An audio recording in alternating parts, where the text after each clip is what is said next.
Hello everyone, I'm Joe Ackourey, and welcome to the Fly of the Week. For this episode, episode 83, I'll be tying a black woollyworm wet fly. The black woollyworm wet fly has been around for quite some time, and it was designed to imitate the larger of the macros, such as your large stonefly nymphs and your dragonfly nymphs, and so forth. It's a relatively easy pattern to tie, and it's actually where I started, learning how to tie. I tied the black woollyworms. It taught me correct hackle length and tail length in relation to the hook size. And I actually caught my first trout on a black woollyworm. And that's what's got me hooked in this amazing art.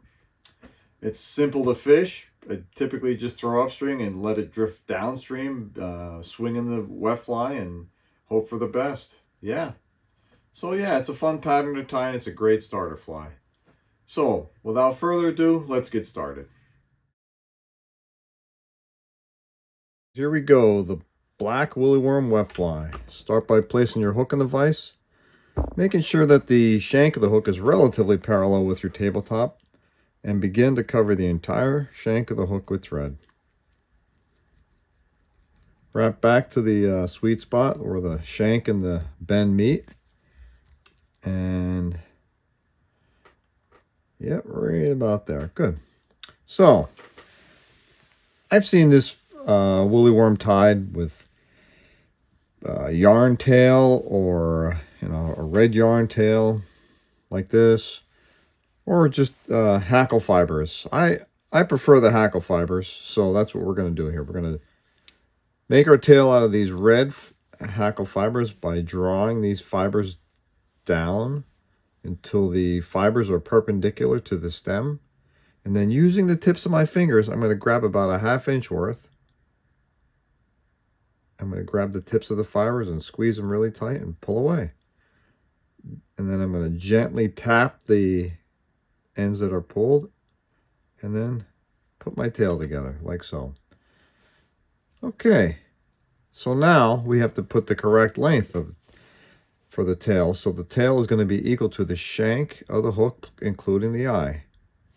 So once I get that measurement, I'm going to place that in the sweet spot and attach that and cover up all the remaining excess. Okay, so there's our tail. The tail is proportioned to the hook. And again, this is literally the first fly I learned how to tie. And I learned correct tail proportions and hackle proportions in relation to the hook size. So yeah, it was a great learning experience for me. I've tied many of them. And again, it's the basis of the beginning of tying flies. It's a great beginner pattern. Okay, so our next step is to place about a 5-6 inch piece of copper wire.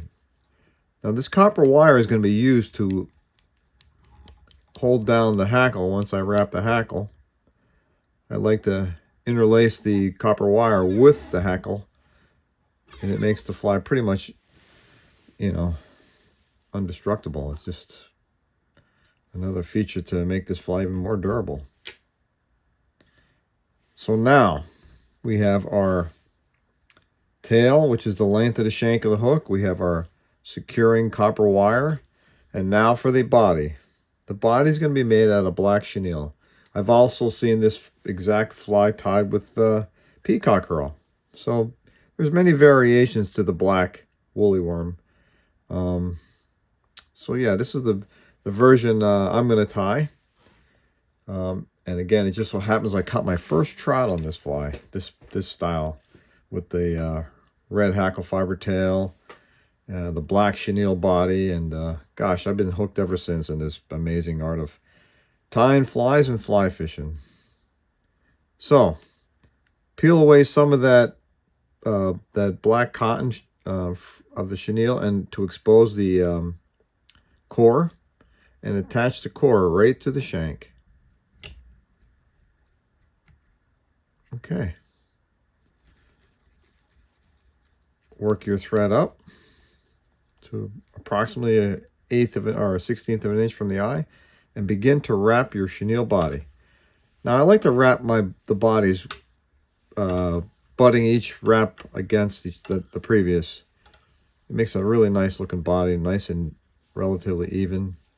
And I'm going to wrap this up to about another 1/16 of an inch from the eye, and I'm going to secure it with at least 8 wraps. So now with your scissors, just clip off the excess because you're done with that chenille.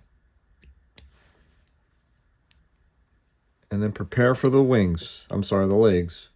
So the legs for this fly are going to be from a Grizzly Hackle. I selected a Hackle whose fiber length is about 1.5 gaps to 2 gaps in length. Like we go from the stem up. And I also like to attach this Hackle so that the natural curve to the Hackle is down and over the fly, not up and away or, any other direction. It's definitely down and over the fly. So the first step to securing this Hackle is to remove some of the downy fuzz to expose the stem. And now we're going to attach that stem again with the natural curve going down and over the fly. So make sure it's tightly attached and clip off the excess. Okay. Now I'm going to take my Hackle pliers and I'm going to grasp the Hackle perpendicular to the stem, like so, and begin putting the legs in. First wrap is up against the front of the body, and then I'm going to make equally spaced wraps, wrapping back toward the tail. Take my time.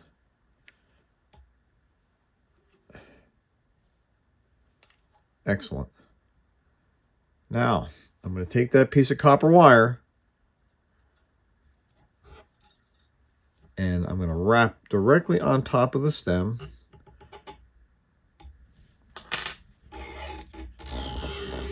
All the way up the shank of the hook. Interlace this copper wire with each Hackle wrap.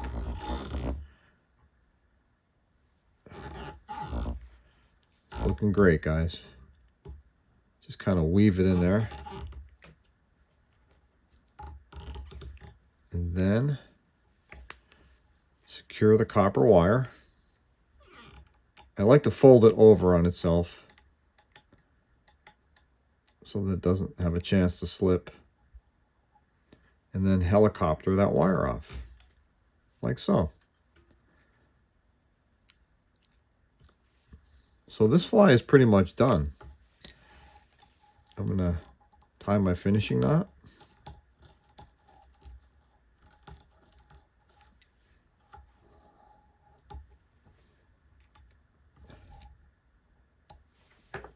Place a drop of head cement there to waterproof the knot. And then I'm going to look for any Hackle fibers that blended in with the tail, and I see a couple back there. Just be careful.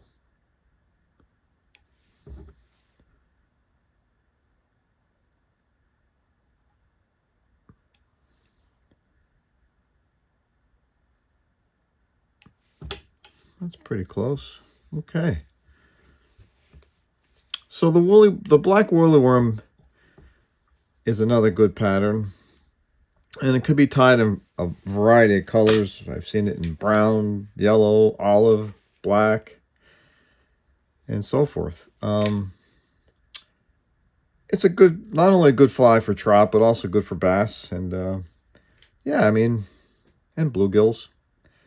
But I've caught my first trout on it, and kind of like going back in time and tying this guy up a little, and reminisce a little bit. But yeah, it's a great stock trout pattern. The stock trout seem to really like this fly. So yeah, it's another good fly to add to your arsenal. And there you have it, guys, the black woolly worm. I want to thank you again for joining me in this episode of the Fly of the Week.